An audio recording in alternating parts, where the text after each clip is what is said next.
Well. Welcome everybody. Happy New Year and welcome to the Pop Roast Podcast. Where Happy New Year. we got me. Happy New Year. It's already like February, nearly. It's me. We got George, and we've got live from the props cupboard, Mike himself, flapping his face Oh, flaps about, having a wonderful time. Now you had another prop just a second ago, Mike. Like you got them on the hand because we got to get into this. you mean these glasses? So I've been waiting all day for this. for anyone listening, Mike's 3D wearing glasses. 3D glasses, and they do make everything 3D because life ain't just really enough at the moment. You know what I mean? You need to add that extra level of intensity to your day to day proceedings. But it got me thinking. We was just having this conversation right before we was about to record, and we are like, let's get into it and let's save this right. New invention here, fresh new ideas factory coming straight to you from the Pop Rose podcast. This is how we're starting out. I give to you 2D glasses. I'm talking glasses that break everything down, make everything simple, live your childhood dreams in the cartoon world of wonders of your choosing.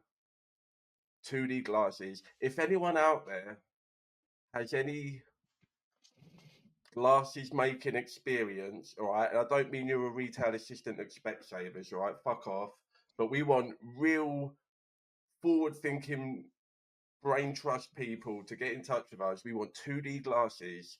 These things are going to make it look cell shaded, they're going to make it look animated, and So, Dane, how can 2D glasses make my life better? well, I'm glad you What kind asked. of benefits can I expect? I'm glad you asked, Mike, because if you're a hentai hounding freak, then maybe It definitely is. these are just for you. Maybe you want to put these on at special time. Maybe you're bored with your relationship. Maybe 3D women just aren't doing it for you. Women, it's All right, new age. Women are getting a little bit two dimensional, right? And I don't mean two let's dimensional. just jump straight to it, dude. Right? If I'm watching anime with these glasses on, what happens? Oh well, your eyes just invert and collapse into your head. But other than that, it's totally safe, right? So you're bored. You want a new. You don't want a new dimension, Mike. You wanna take away a dimension. Like I say, you want to simplify things, freak it up a little bit. 2D Absolutely. glasses, live. Your life could become a live hentai movie, and we could sell this shit. Little Pop Rose logo on the side, and I reckon we're going to be making big money 2025. So that's how my year's going. How's yours going, George? Fucking great, man. I've had a concussion already and time off work in the first month. No, other than that, it's fine. Yeah, again, just before the show, George is complaining about his big old Victorian mansion and too many stairs, so many stairs, you don't know what to do with them. Except fall down them. Except fall down them, because Bash my head. traditionally you would walk downstairs or maybe even walk upstairs, defying gravity. Looking at you, wicked. Slide upstairs.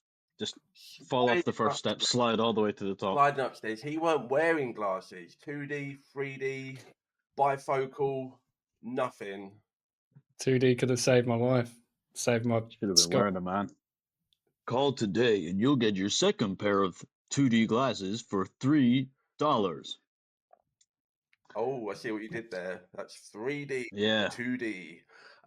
Yeah. Anyway, isn't that remarkably clever? So we're not here to talk about selling you snake oil potions or magical X-ray specs from the back of a 1940s comic book. We are mostly going to be talking about movies. Maybe other stuff will come up. Some of us may be musically inclined. Some of us may be artistically inclined or artistically challenged, depending on your perspective. And We're gonna get a couple of news stories in. Couple of news stories in. My screen isn't So sharing properly. you're sharing this before what's in the box? It's not. Where you go? It's fine. All right. It doesn't matter. We can't see it on there right now. But You can. are you getting it? Because I'm not getting it. It's fine. Don't worry about it. Yeah, we've got it. Yeah. This is why we don't do live anymore. And it doesn't matter because this is probably going to stay in anyway because It's gonna be there for the first 5 minutes anyway. But yeah, sure, it's fine. bones and all. Okay. So we It's talked. good. We've talked about this before. We all have a little bit of alien, not the tentacle kind that you see in the hentai, but just regular, scary, acid dripping aliens that we all love and know, all know and love. Xenomorph. All right. So I wanted to bring this up because there's a new tagline for the Alien Earth series, right? And I'm not even going to go as far as to say, like, how does this make sense? This is set on Earth. It's set before the movies, but in the movies they discovered the alien, and how is it on Earth? And they didn't know about it, but then they find it in space, and now they know about it. Whatever, right? So, you ready for this tagline? Let's go. I'm just Sure. finding it right now. The tagline is "Alien Earth, you were safer in space." You hear that dead air right there? Yeah. That's exactly what my brain did when I read this. Is that the worst? When you say it on Earth, everyone can hear you scream. That's I don't know. fucking right there, George. 2 seconds. It's right there. It's Right literally there. We can everyone can hear you scream. Oh, I mean, that's ruined this whole segment, to be honest, because I was going to have this like a little pitch meeting, yes, and we were yes, going to a little figure it pitch. out together as a team. What did you call it? Pop pitch? Pop pitch. There you go. Pitch, pop, pitch. Like I might. Well, just like I'm trying to pitch the idea for the 2D glasses, but already someone said 2D glasses safer without them. Do you know what I mean? Don't walk downstairs with them. Don't do anything with them, right? Don't drive with them. Don't cook with them. What Don't would you operate with them. Go on, Mike. What would your tag? You're advertising the new Alien series, Mike. What you've got a high bar has just been set. I think George has topped it, to be honest. But if it was, because I have no idea what the new one's about, right? So I would say Alien, another one, right? You've seen the first ones. It's another one, right? You know what you're getting. I'm not getting surprised when I put on the Alien and it's Sasquatch. Otherwise, but probably something. I think George has topped it. Yeah, let's tell him what you can here, not what you can't, right? Because it's like you buy a tin of beans and it doesn't say that there's not any chickpeas in there. It'll tell you that there's beans in it, so it should say what's on the tin. Alien. Yeah, because you're on Earth. List everything that's not in the tin. The tin's going to be like 10 feet long, right? And there's going to be a lot of empty space. Oh man, I bought a grab bag of Walker's crisps a few days ago. The first time in so long, and I swear to God, I could count the crisps with one hand. Like, not in a grab bag. I mean, there is a lot of space in those bags, but yeah, mate, still. I'm talking multi-pack bags. You can literally do that. No, man, I'm talking like how big is your grab bag? Like what? 6, 8 inches? There was 2 inches of crisps in this bag. a solid 2 inches, not even any girth. Sorry. Like just context. The same salt content, but everything else was just like empty. Anyway, I digress, man. Like, that's dystopian. You could hear me scream, just Crisps come flying out. yeah, literally. Anyway, it's fine. Alien. Alien. We were safer in. I'm not sure if I quoted it properly. It was we were safer in space. Did I say that right the first time? I can't remember. Yeah, see, forgettable. But we're already quoting George's "On Earth, everyone can hear you scream." Let's do it. Anyway, it's from Noah Hawley, who does the Fargo TV show. So I enjoyed that too. Really good. He has a really distinctive vibe. I like his stuff for the most part, that from what I've seen of it, but everything about this, it just feels like cheap and phoned in so far. There's been like a couple of like short teasers, nothing really to write home about, nothing really to pull from it. So I'm not even going to bother going into it. And yeah, it's out. We'll end with that. When's it out?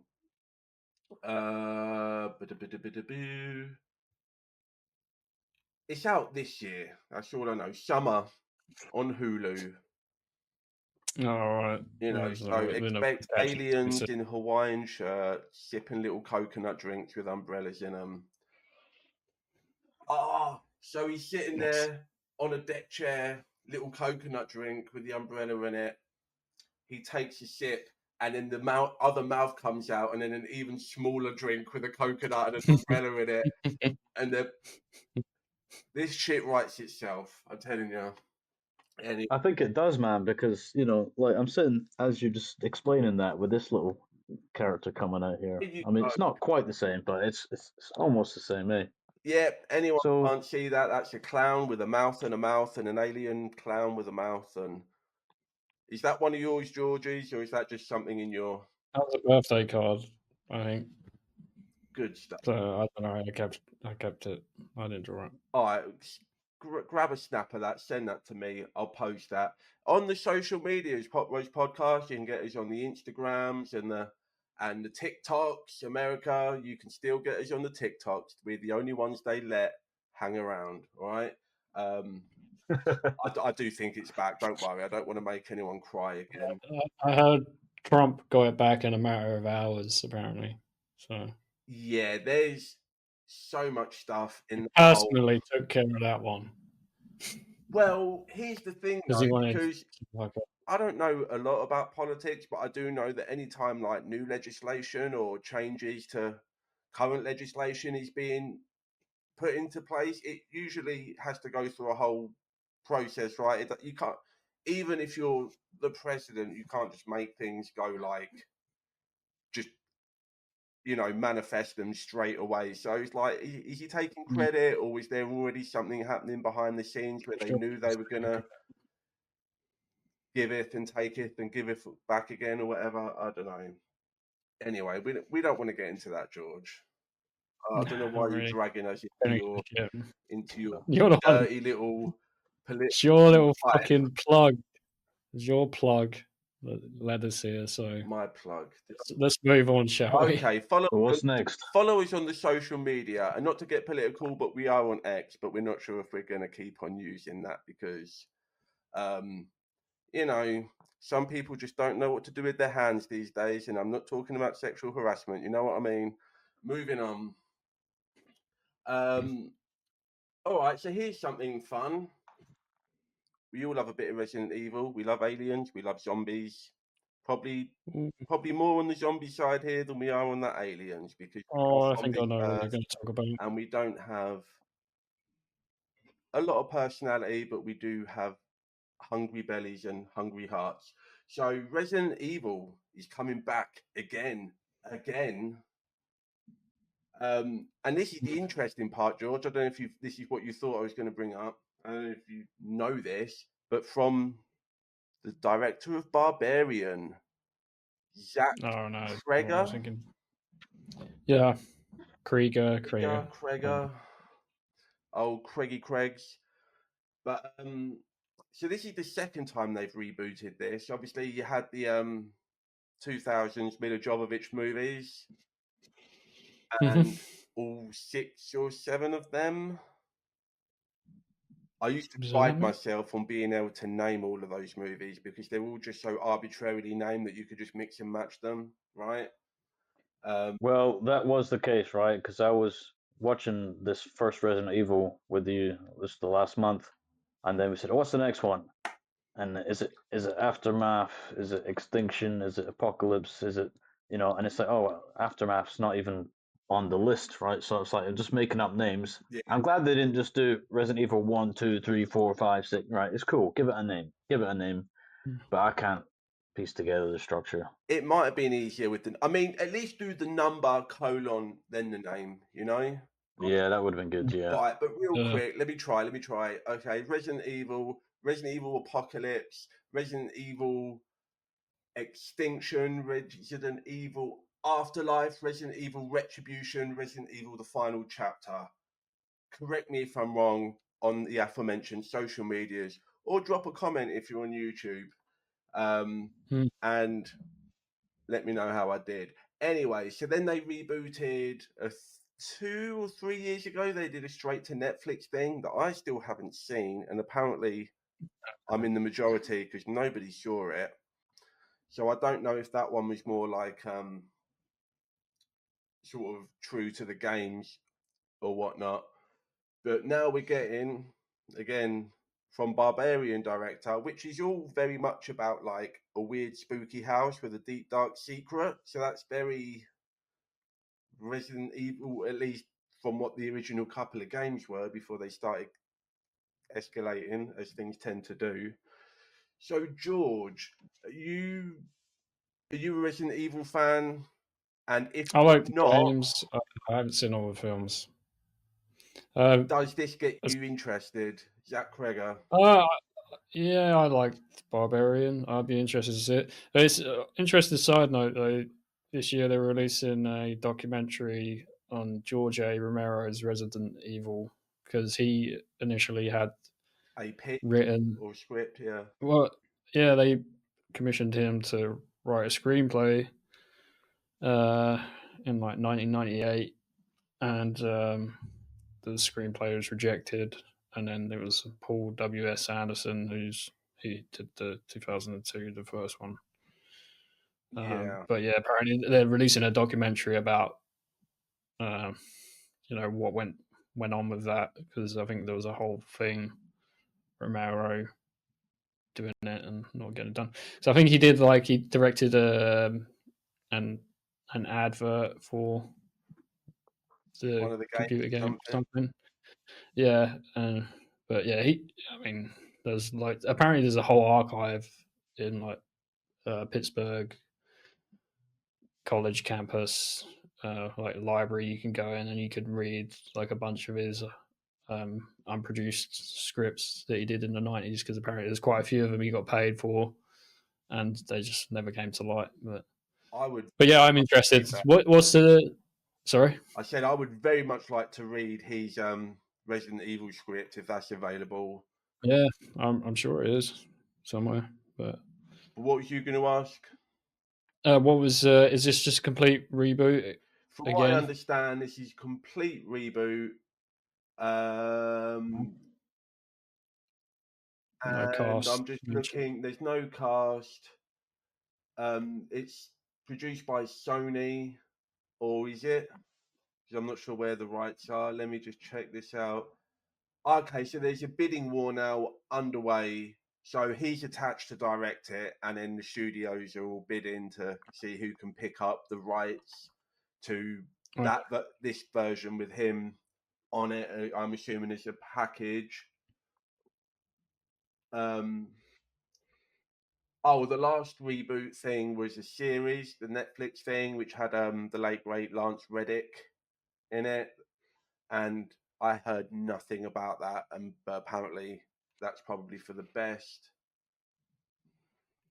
No details, more horror focused and faithful to the initial games.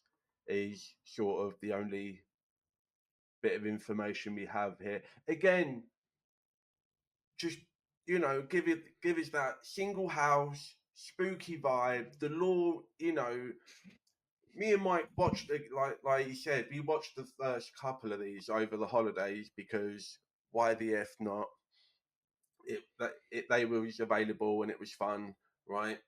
But it's straight away. It's like there's a house, but underneath the house there's a giant labyrinth of a science lab, and there was somebody working at the science lab who was trying to set out the secrets, but then the people working at the house who were actually an undercover married couple. It's like, what the fuck are we doing here? This is so much stuff It's very before we've convoluted. even like you go to a crime scene, a murder scene, or whatever.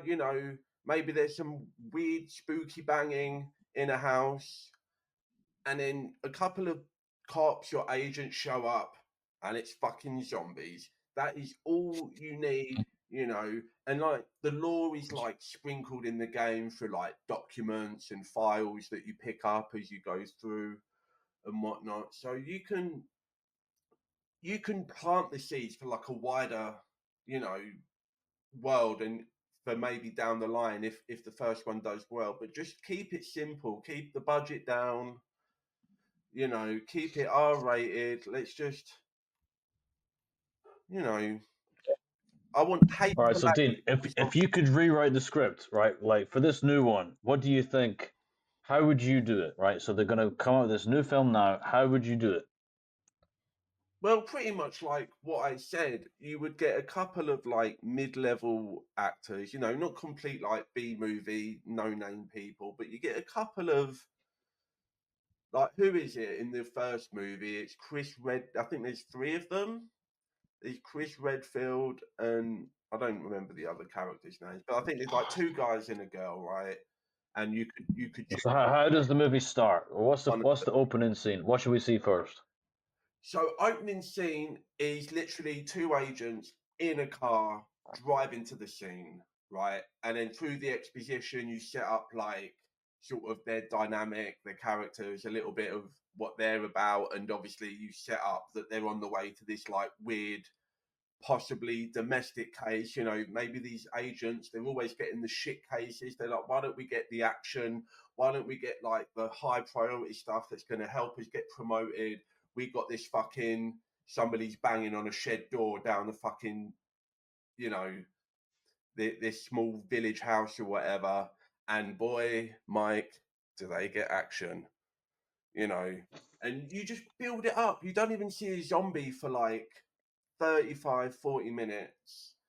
You build it up. You can have the crows in there, you can have the dogs in there, and let's not jump up off a wall, roundhouse kick the dogs in the face like Mila Jovovich was doing.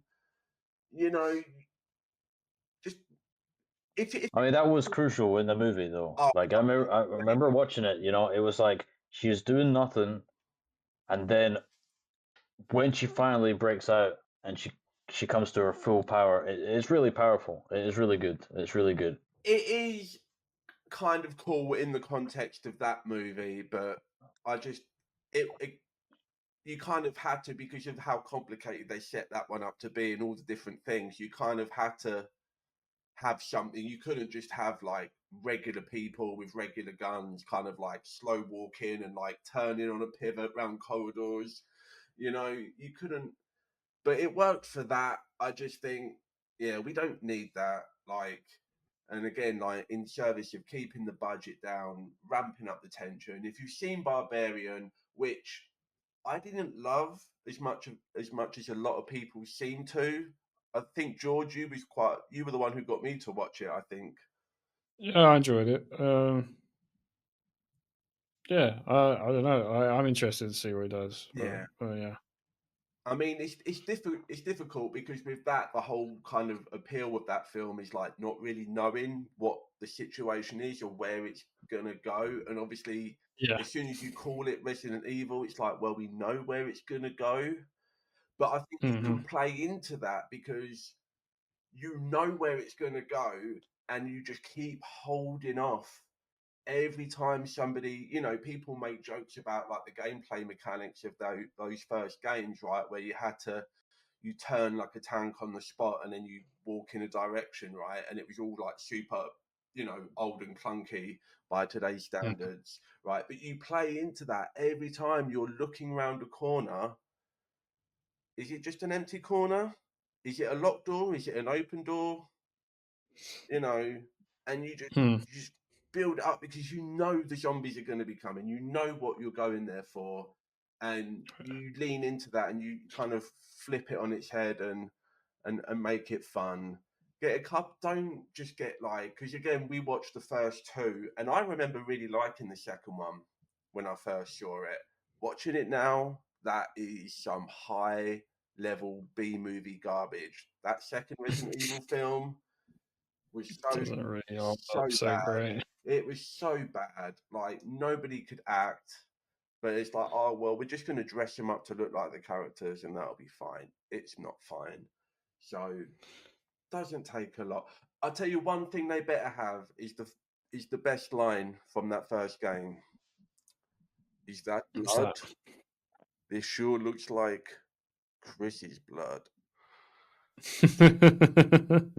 Best line. Man, those games scared the fuck out of me. Exactly. I didn't get to play it much, but I remember my friend's older brother, like so many games.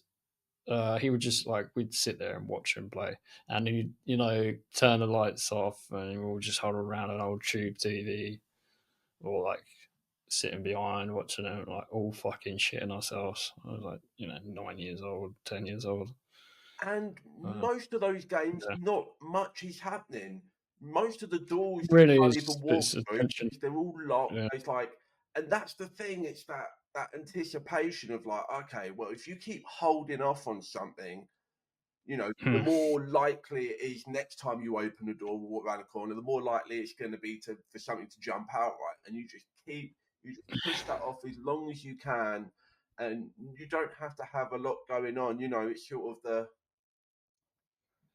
just the minimalist kind of approach, I think, is absolutely the way to go, as opposed to the crazy over the top series. I guess those games kind of are minimalist because you're trying to look around, but it feels like Batman because you're trying to just run around like how you normally used to playing games, and then you play this game and it's like, yeah, so you feel like a tank or something. You have to fucking look around like this. It drove me crazy, dude. That couldn't really get into the game side. I know the game's good, but the controls, right? I would love to play Resident Evil with I don't know, maybe Western controls or however it's set up. Some kind of more fluid approach. Well, I know they fixed it in later games, but in the still way that couldn't the get into game it. turned its disadvantages into advantages, right? So limited, sort of 3D movement and controls, really basic kind of pre-rendered backgrounds, not a lot of space for massive big areas and stuff. And the game turned all of that stuff into what people remember about those games, right? So you do the same thing with a movie. You turn that low budget, you turn that limited production design and that that small scope, and you turn that into the thing that makes it cool and interesting. But what do I know? I don't know a whole lot, but I think it'll be good. I think it says here we're probably going to get this movie next year. So yeah, 2026. This will for sure, little bit of foreshadowing, this will be on my most anticipated for next year, I would imagine. I'm looking forward to see what they do with it. Even though I didn't love Barbarian, I appreciated what it was going for. And I think it's the perfect fit for Resident Evil. So that's all fun and games. What else have we got here? Moving on. We've got a poster for the new Mickey Mouse horror movie. The Steamboat this is not Steamboat Willie. This is No, that this was is a separate one. oh fuck. Or is it the same way? Is it the same one? Okay, so this one is called I Love Willie. And here's a tagline and a half. It started with a mouse boy. So I'm guessing he's like some weird mutant mouse boy that's probably been living in someone's basement and then gets released and goes gallivanting around with an axe by the looks of it. I don't know if my screen is sharing. Well, it's full screen now, but there's no poster there. No, there's no poster. I don't know what it's doing. You just got some releases. Yeah, I've on the got top. those. That's a little bit of what's coming up now in a moment. Anyway, so I'll bring us back. Don't worry, we're coming back, baby. All right, just a side note. I'm going to put this in. Obviously, we edit this out. Just do the images. I can do that for you. I can literally just put in an image. Yeah, we'll throw in that that Steam that Mickey poster. Wait, yeah, it is literally. I don't know how you're seeing it, Mike. Are you? Can you not see your screen in the bottom? Yeah, right. I see Dane, you, me, and then the screen share. Yeah. Yeah. Can you not see that, Dean? What's that? What you're sharing? Well, I can see it. It's a box. I can see the four things. I just wasn't sure if it was been updating or if it's yeah. Yeah, because that's going to be there through the whole thing now. So yeah, it's just it's coming up anyway. So, well, that's what I mean. In future, don't add that till you get to your talking points. Well, I thought it was going to change like as I went to the other tabs, but I think it's just set to that one tab, so it's not changing as I'm changing the tabs or whatever. Yeah, yeah. I mean, George, you could you could just put a black box on top of that that area. I mean, I don't know how I'm going to do that, man, because I would have to do that for every time I cut the timeline, so that wouldn't really work. It's that would take. Oh no, just do your timeline and then just do it after. But like, unless people, are you saying that no one needs to see this little thing here? Well, not really. It doesn't matter because the title of the episode is Most Anticipated 2025, and what's on what's on the screen is the upcoming movies of 2025. So if they happen to look at it, it's just a little bit of a tease. I need my 3D glasses, man. I can't see that close. I can barely read it, dude. I mean, it is on the phone screen. January. Don't worry, we'll get to it. When's January coming out? That's a. Don't worry, it's only half hour, and we'll get to the thing that we've been looking at. We'll get to it in a second. All right. So, last thing then, before we go to the main topic that we spoil both in the video and in the title. So, does it really matter? It's fine. So here's something that me and George have talked about quite a lot over the last couple of years, wondering when are they going to release the remake of The Toxic Avenger? Oh, yes. And they filmed this in like 2022, and we all kind of raised an eyebrow when it's like, okay, so it's Peter Dinklage, it's got Elijah Wood, Kevin Bacon is in this.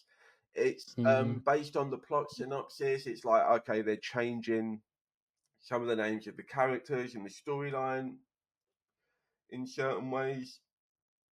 And it's like, we could be down with this, but we need to sort of contextualize it, right? We got a brief teaser trailer like 2 years ago, and then ever since then, it's just been dead silence. It's unreleased. They got shit canned, didn't it? What's that? They got shit canned pretty much, didn't it? They scrapped a release. They said it was unreleasable, unrateable, and then it just yeah, like I say, dead silence. I guess they didn't know what to do with it, and not you don't. If it's unrateable, it's unreleasable, I guess. And if it's and nobody wanted to pick it up. But then there was a little film last year, I think, or the year before. You'll correct me on this, George, when I tell you what it is. That I believe was the highest grossing unrated movie to ever get a wide release.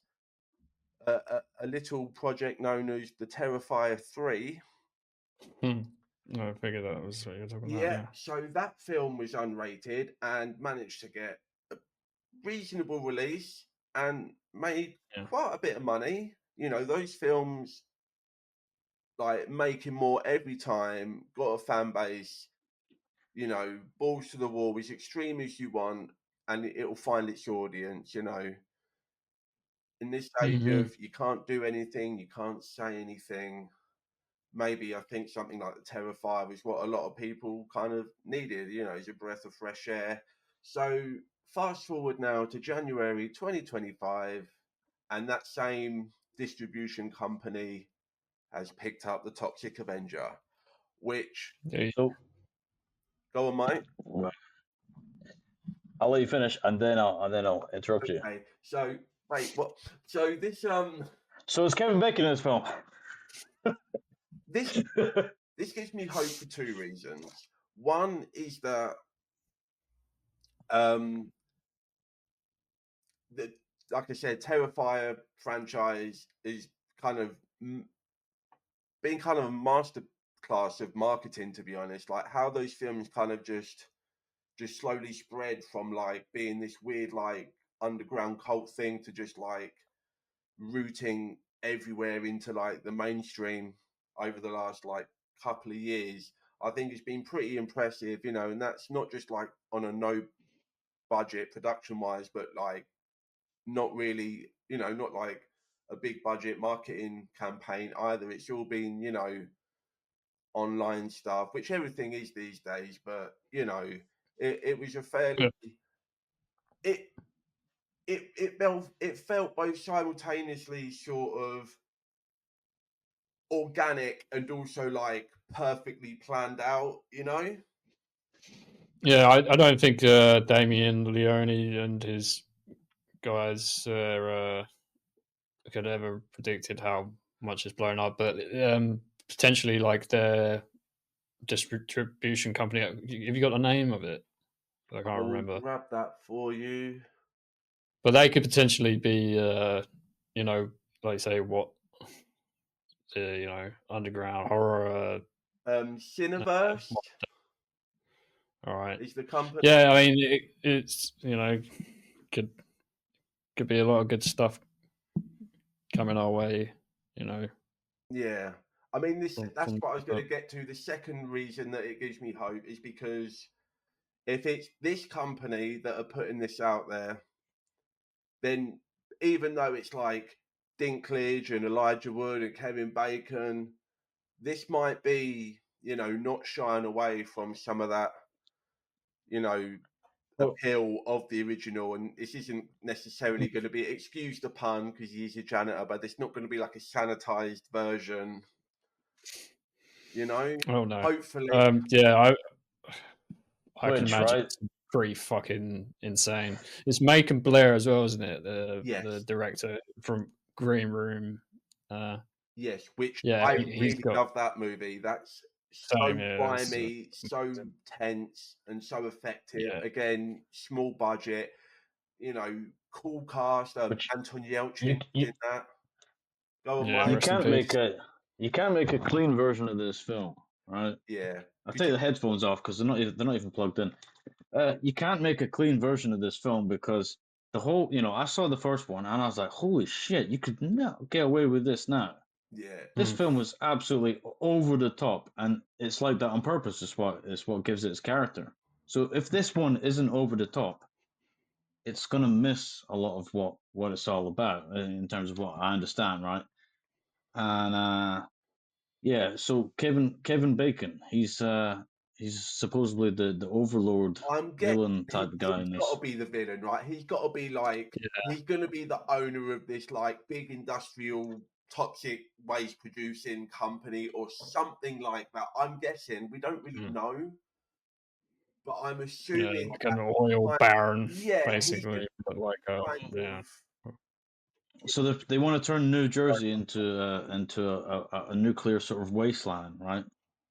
Which yeah, I mean, actually, I like think which they would apparently is make New Jersey worse, Mike. But yeah, well, that's why it's already a bit like that, right? So they just want to capitalize on the. yeah, I mean, they're saving money, like the original film, right? The original film was made on like $3, so they could mhm, clearly use more money on this one and make it worse if they don't watch it.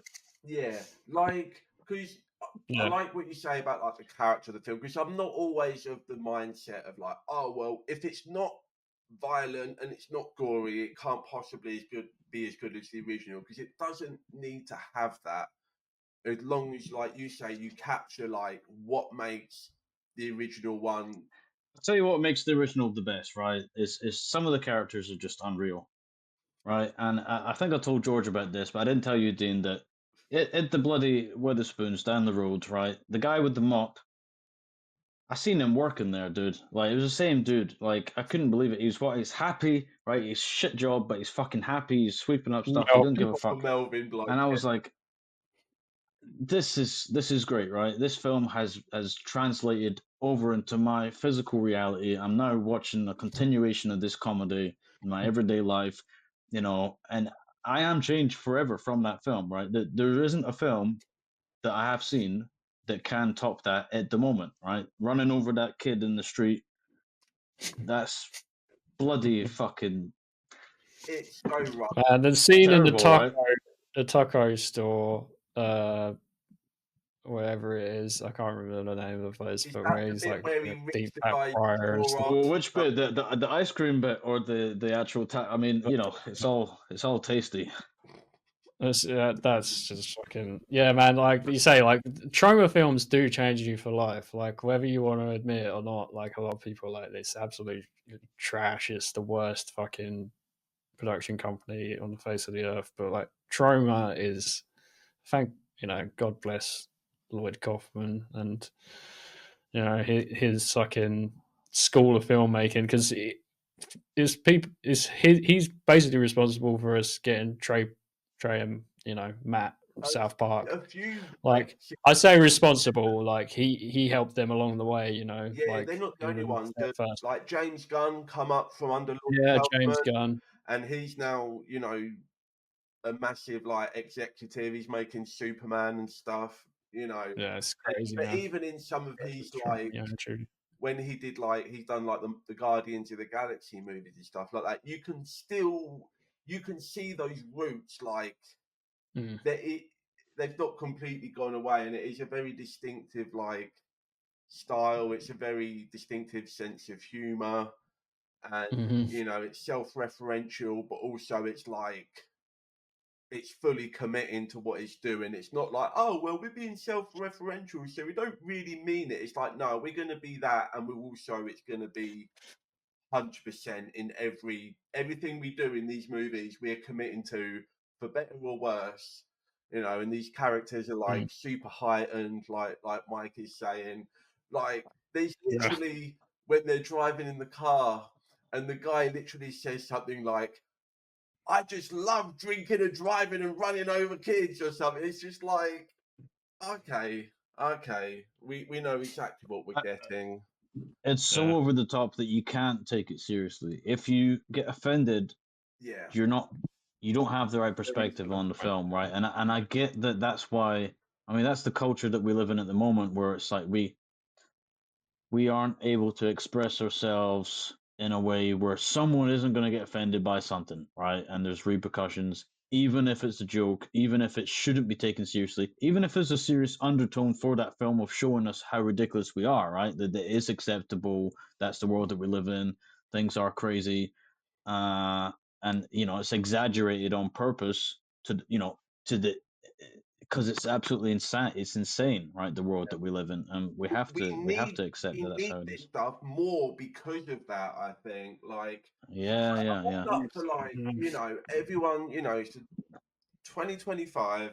As I already said, it's okay for like people to get offended and for people to have like boundaries and limits and all of that stuff. Completely valid, no matter if you're like hardcore, gross out monster movie fetishist, or if you just like can't even like, you know, use a public bathroom because you're so squeamish. You know what I mean? Like everything is valid, but like you're saying, Mike, it doesn't mean that you can't still push the boundaries, you know, and things will have their audience, and you know, some people are gonna like, you know, this isn't going to be so mainstream where you're just going to have this like blasted down your throat like every time you go and see like the new Bridget Jones movie, and they're going to be Far from playing a it. trailer for this and forcing it on you. Like again, you kind of, you're going to have to seek it out, almost like Terrifier. Everyone's aware of the Terrifier now, but if you're watching it, it's because you chose to watch it, you know. And we need to, you know, you need that breath of fresh air. You need that freedom of expression, whether it's through horror or comedy, you know, or whatever your outlet is, or your sort of your personal poison of choice. Like we Could there be a negative side though, right? Imagine this film does go over the top, and now all the youngsters who do the TikToks, right? I sound like an old granddad now, but you know, it's like, are they gonna go overboard now and start doing pranks of like murdering someone in the street and people are watching it, and it's like, you know, could there be serious repercussions from something like this? I mean, in my experience of, you know, murdering people in the street, Killing in the yeah, street, yeah. in my Yeah. experience, if somebody's gonna go murdering people in the street, they're gonna do it anyway. And if there isn't a movie that they can blame, there'll be a book, or there'll be another Or a band, killer, or a or band. It will be, and you know, that kind of stuff. Again, I don't want anyone to be killing. I don't want anyone to be getting killed. But we need to address that stuff at like a far more base level of sort of society without getting too deep. And censoring a movie, I think if anything, if you take away that outlet and that sort of catharsis that people get from stuff like this, and you try and push it down in society and in individuals, I think it's more likely to bubble up twice as strong further down the line. I think this contextualizes it, like it makes it like, okay, well, this is a crazy, ridiculous thing in a movie that's obviously not real life, you know. And then you get your little bit of, you know, your naughty thrills out your system, or what have you. And I think people, I mean, people are going to be doing reactions. Oh, if this is anything like Terrifier, people are going to be doing reactions to this on TikTok, on YouTube. People are going to be talking about it, even if it's, you know, in a good way or in a bad way. It's only going to help the movie. And again, I think that kind of goes back to what I was saying about like the harder you try and push something down, I think the further back up it's going to spring anyway. So just let it happen, Mike. Just relax those muscles and just accept it into yourself. Yeah, so we got details on this release. I know it's going to be like a pretty limited, yeah, it's not going to be release, isn't it? limited release. By the way, this film has a 92% on Rotten Tomatoes. So no, the new one, because obviously it's been, really? they've screened it at They did festivals. screen it, yeah. A fair few people have seen it, even though there's not. It's the highest rating I've seen on Rotten Tomatoes. I can't remember the last film I saw with What I'm anything. saying. Like, but there's no. When are we getting this? You would think that would be on here somewhere. I read somewhere that it was confirmed for this year. Yeah, you sent me a screenshot. The Radioactive Ranger, that's catchy, will officially return to the big screen in 2025. No definitive But release they have date. yet to announce a official release date. One will probably be Okay. announced at some. Oh, cool. I'm down for it. On the side note, because the only place that I thought, because I saw Toxic Avenger Part 3 or 4 screened with a live Q&A from Lloyd Kaufman at Prince Charles Cinema Yes. in like Leicester Square.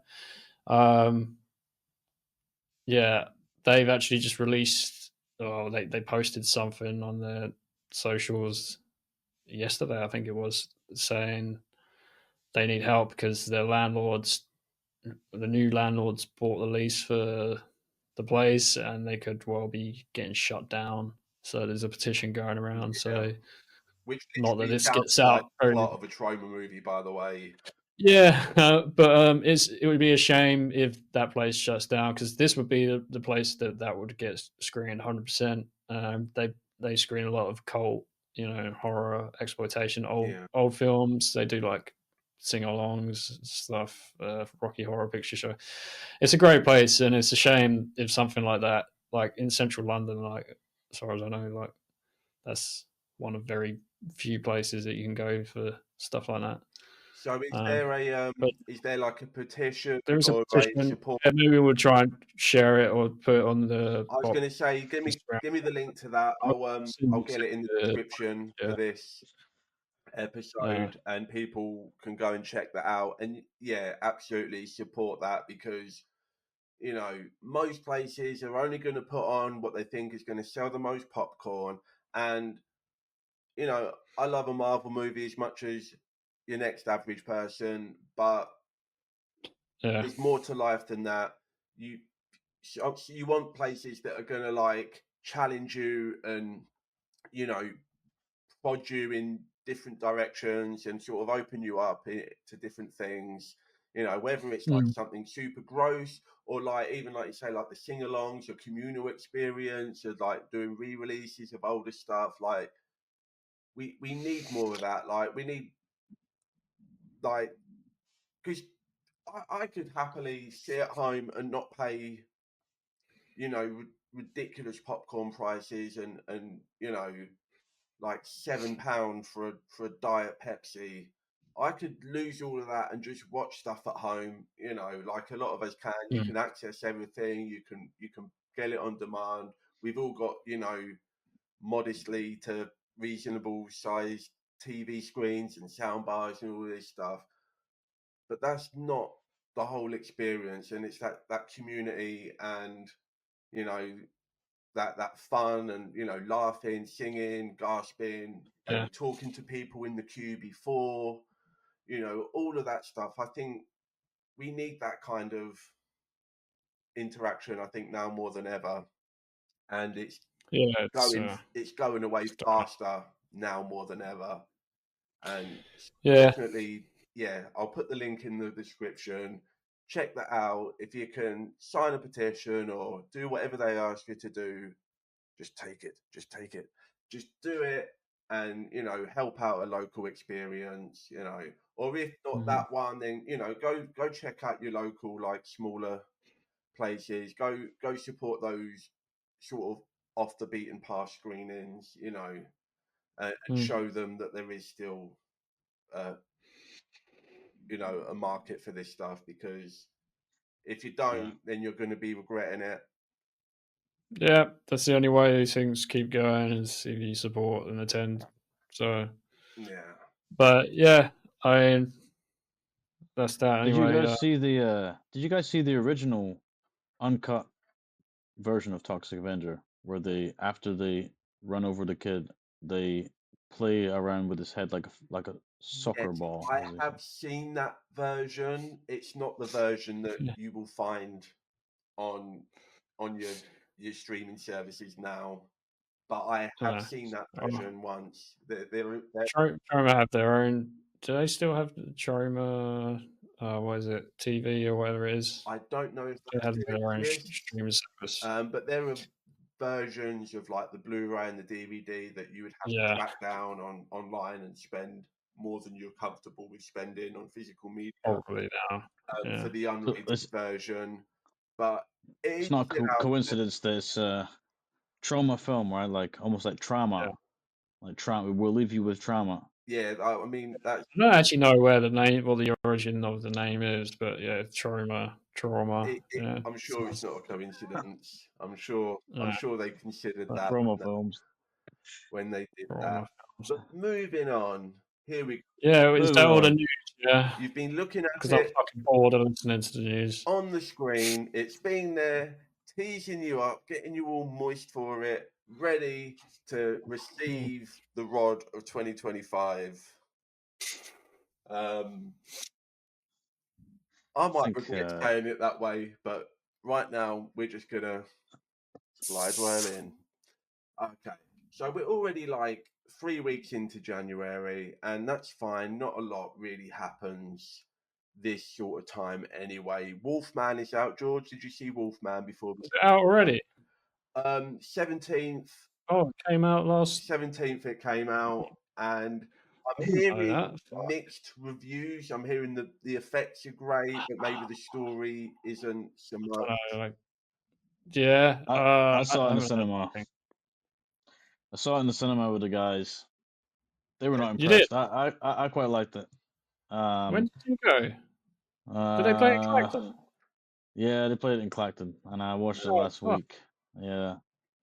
I didn't even know. Gutted. Directed by is it Lee Winnell? Yeah, what would I know him from? He was involved in the first couple of Saw movies. I think he did. A writer. He was a writer.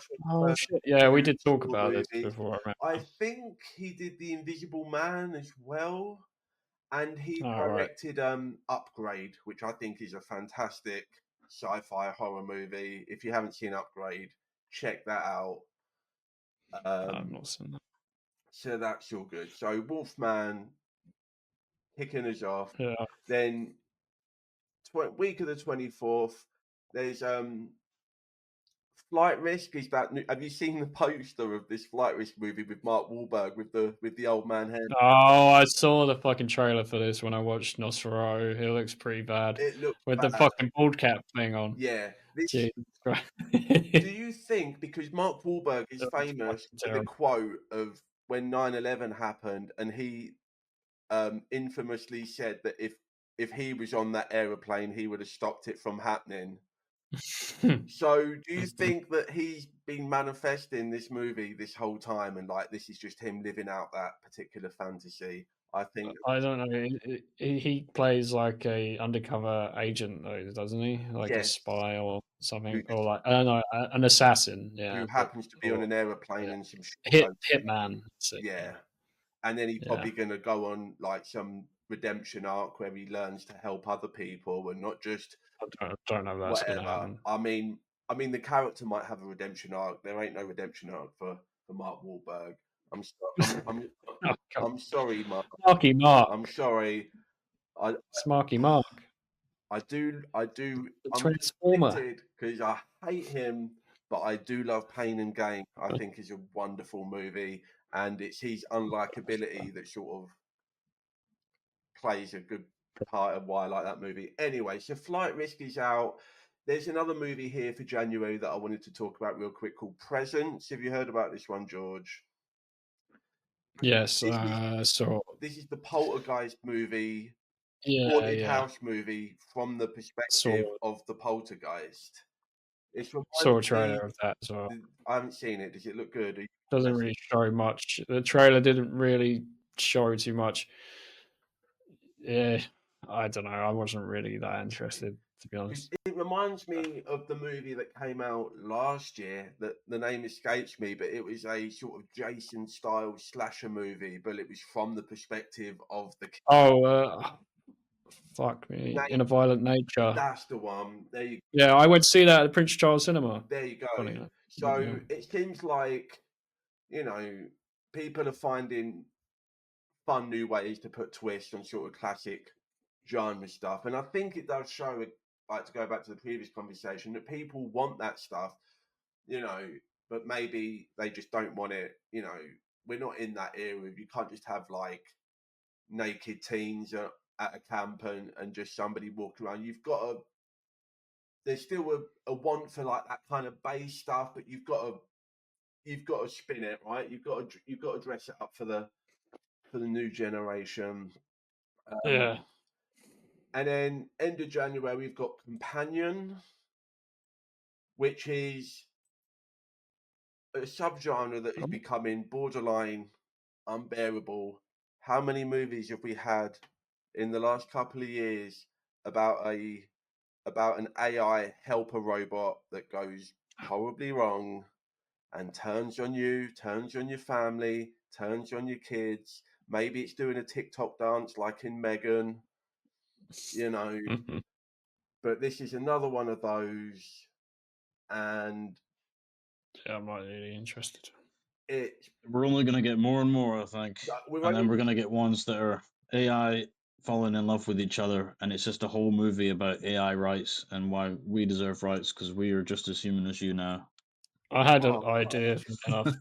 Go on. Yeah, George. Like, yeah. I'm not going to fucking pitch it because everyone's sitting there. I think it's not like totally like mind blowing or anything, but I think I'll talk to you We'll guys talk off camera. about that. I'm intrigued. But, yeah. Okay, so yeah, that one's got we can't hit all of these. For a can paid we? subscription, you could subscribe to George's Pitches idea. Subscribe to the Patreon now. George pitches one for you. 10 pence a month. Right, so that's and then we got Dog Man, which is a kids movie based on what I found out recently is like quite a popular like children's graphic novel, comic book, cartoon character, Dog Man. So Dog Man. Yeah. So does it do what it says on the tin? If it's not a fucking Dog Man, I'll be disappointed. I won't be taking my kid to see it. Oh yeah, no, I don't have a kid. It's the film Dog Man about everyone's favourite ever-loving woodland squirrel. Yeah, that's good stuff. Love Hurts. This is February now. This is Ki Hu Kwan. Am I saying his name right? Of he was the one from Indiana Jones and the Goonies. He's having a bit of a comeback. Round Eye. Yeah. Interesting. So this is an action he had that big comeback in Everything Everywhere All at Once, right? A couple of years ago. Ki Hu Kwan. Yeah, so this is Love Hurts action comedy. And he does a lot of cool action actually in Everything Everywhere All at Once. He's a seemingly mild-mannered realtor with a dark secret that he is desperate to leave behind. Spoiler alert, he won't. Marvin is pulled back into the life he left after his former partner in crime resurfaces with a message. How many movies does that sound like? Could be so many movies, but he's probably got his fair pick of like projects that he can work on. So if he thinks it's interesting, then maybe there's a chance that it's a little bit more than just another one of those. So that's fine. And then moving up into Valentine's Day, we've got, as I said earlier, the new Bridget Jones. She's coming back, and this time they're still arguing. I think she probably has a kid in this one. I'll tell you one thing. Don't like these movies, but Renee Zellweger, man, she should. I don't know why she disappeared for so long, because that right there, that's a woman. Everybody, she is fantastic actor. Really sort of relatable, but then she can class it up real nice as well, like in Chicago. I think she's got so much presence, and it's a crime that she sort of got relegated to like straight to DVD or Hallmark movies or whatever it is she's been doing for the last like 15 years. Absolutely terrible. For shame, people, for shame. Right. So we're all excited about Bridget Jones, which I think this is going to be Bridget Jones 4 at this point. Bridget Jones's Diary. Yeah, hang on. Bridget Jones's Diary. Bridget Jones and the Edge of Reason. Don't judge me. Bridget Jones. What's the third one? I think it's Bridget Jones's Baby, and then this is Bridget Jones mad about the boy. So I'm guessing now the baby's slightly older and he's running around and she's running around and she's trying to date some guy and then the little toddler's running around, he's jumping on coffee tables and smashing shit up, and the guy's like, I don't think I can handle this, Bridget Jones, I don't think we should see each other anymore. And then another guy comes in. I've not read a single thing about this movie. Then another guy comes in and he's great with the kid, loves it, get along great. He's got him on his shoulders. They go to theme parks, model stepfather material. But then this dude turns out to be a real jerk, and the original dude has to learn to be good with kids so that Bridget Jones and him can get back together again. Boom. Where does it end, though? Like Bridget Jones is the final bridge. Yeah. Bridget Jones jumps off the bridge. The final bridge. I mean, I don't know. Interesting I'm not interested. No, I couldn't give a shit.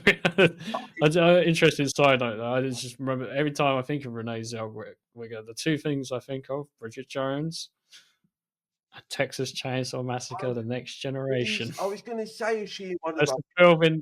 She gets fucking like for fucking beaten up and psychologically like. Is that the one with McConaughey? Tortured by McConaughey, yeah. He's absolutely fucking off the wall, batshit insane. The film is almost like unwatchable, but it's also hilarious at the same time. Yes, I love her in Down with Love. Is a really fun, like sort of 60s style rom-com with Ewan McGregor. That's quite good. And a small movie that and the sequel. And a movie Down with that a a lot Sickness. of people have heard of. Yeah. She did a movie called Nurse Betty in 2005 or 6, and it's got Morgan Freeman and Chris Rock are like two hitmen. And she's married. Renee Zellweger is married to Aaron Eckhart, who gets involved with some dodgy dealings, and then these hitmen come after him. And they kill him, and she witnesses the murder, and she gets like traumatized, and she goes into like this fantasy land where she's in love with a like a TV daytime soap star who's played by Greg Kinnear. It's a weird as fuck movie. Like, it sounds fucking bizarre, yeah, from what you're describing. So she's like trying to process all this trauma, so then she decides to hunt down like this TV star that she's like in love with, and she like thinks like she's in the show that he's in or whatever, and because she's obviously disassociating from reality. But meanwhile, Morgan Freeman and Chris Rock are hunting her down because they think she's got the money that the husband stole or whatever, but she's living in this fantasy land. And sounds wild. That's a fun movie. Check that out. Anyway, Paddington in Peru. I've got no interest in seeing this. However, moving on swiftly. I mean, just real quick though, people are saying that this could be one of the greatest trilogies ever made. People love these Paddington movies. They even did a whole. I liked Paddington as a kid. I haven't seen any of these. But they did a whole bit in that Nick Cage movie, right, with The Unbearable Weight of Massive Talent, and even in that, they're talking about how Paddington 2 is like the greatest sequel of all time, and those movies, they're fucking hot marmalade, man. That's what I'm saying. Marmalade sandwiches. Yeah, marmalade sandwiches. The monkey. The monkey is. Go on, George. You sound like you're ready for this. It's Osgood Perkins who does some weird shit. He did Long Legs. Still not seen it. That came up on Netflix, I think. No, it just popped. It's on Prime. It's included with Prime with Shudder right now. Popped up. So it's worth worth grabbing it just for that, I'd say. So anyway, the monkey. I'd rewatch it. Is this Yeah, literally that'd going to be be interesting. like a little It's a haunted? Stephen King. Yeah. So haunted monkey Sure. toy? Is that what we're getting? Something like that. Like the bees on the tin, something like that's what you want, right? I saw the trailer for Yeah. this Yeah. in the cinema for Wolfman, and honestly, we're all sitting there watching the trailer like, wish we were watching this film right now. Yeah. I wish this was coming on the screen right now. It looks hilarious. I had no idea this was even a thing until I saw the trailer, so I was getting fresh eyes on it, and I just remember it from the Call of Duty games. You know, I think you can plant this guy down in Call of Duty Zombies or whatever, and he's a total savage. So a film based around that. Obviously, I get that its original design is from something else, but it looks great. I think it's going to be a massive hit. Yeah, I think this could It be could like be. a viral thing. Before we go too far ahead, we skipped over it because I got caught up with Paddington. Captain America 4, Brave New World is coming out. That's coming out on Valentine's Day. It's probably going to fail miserably because the Marvel films are struggling. And this one has a gasp, Black Captain America. What will the world do? How will we ever cope? I'm going to be seeing it. We're going to be reviewing that on our next episode. And we're going to do a whole conversation about famous movie weapons and their practical or possibly impractical applications in the real world. So I'm really looking forward to that conversation and that movie. And the monkey sounds great. What's next? What's next on your list, George? Are you anything? I in don't really have February? a list, to be honest, dude. I don't know if I can fucking be here to go. Obviously, it will be here all night if we hit all these. No, it's right. There's not a lot. There's Man, not. I literally had like 3 films throughout the year that Yeah. caught my eye. That I might want to Okay. try One and last catch. one for February, real quick. The Day the Earth Blew Up, a Looney Tunes movie. I am so down for a new Looney Tunes movie that's just Why like not? sort of parodying like a sci-fi classic. Yeah. I'm going to be interested for that. Pour one out, by the way, from Coyote versus Acme, the cancelled um, Roadrunner movie, Coyote movie that will never hit theaters because they cancelled it. But that sounded great. This will do fine as a consolation prize. So another few, just breezing through. Mickey 17, the new Bong Joon-ho film with Robert Pattinson. There's clones of him. Yeah. He's on the run. Interesting. Everyone seems really excited about it. I don't really see. I don't think it looks that interesting, really. It could be fun. We've got Novocaine in March with Jack Quaid. He's a regular dude in an action thriller, and he can't feel pain because he's got a medical condition, and he's out to avenge his girlfriend or some bullshit. I feel like it's something that we've seen a million times. I don't, but could be fun, could be good. Then you've got Disney Snow White, a lot of controversy around that one. Probably going to do miserable. Speaking of Peter Dinklage, he kind of spoke out about that, and I think that was the first in a series of nails in the coffin.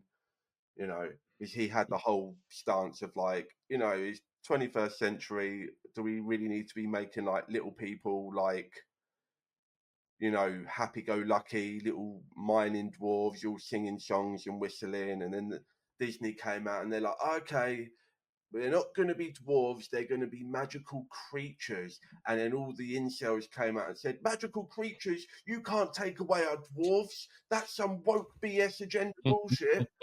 Anyway, so I think, and then Rachel Zegler, who's playing Snow White, she said some stuff as well about like not wanting to like have like the traditional prince kissing the princess because she's like, oh, it's all a little bit rapey or whatever. And everyone was like, that's even more woke than the dwarf thing. And I think it's not looking good for that. Anyway, on to bigger and better things. We've got Minecraft in April. The steady decline of Jack Black's career continues. Oh, I mean, did you not see that Christmas film, Imogen? No, apparently it's really bad. It's so fucking weird. Yeah, I I heard watched somebody it. describe it as a nativity play of Beetlejuice. And Well, it's kind of like it's a dyslexic child writes a letter to Santa, but he gets Satan and his jackpot. It wasn't the worst. I mean, I don't know, but yeah, Minecraft, kids love it. I mean, it's it's like one of the biggest selling games of all time, right? So it's bound to be massive.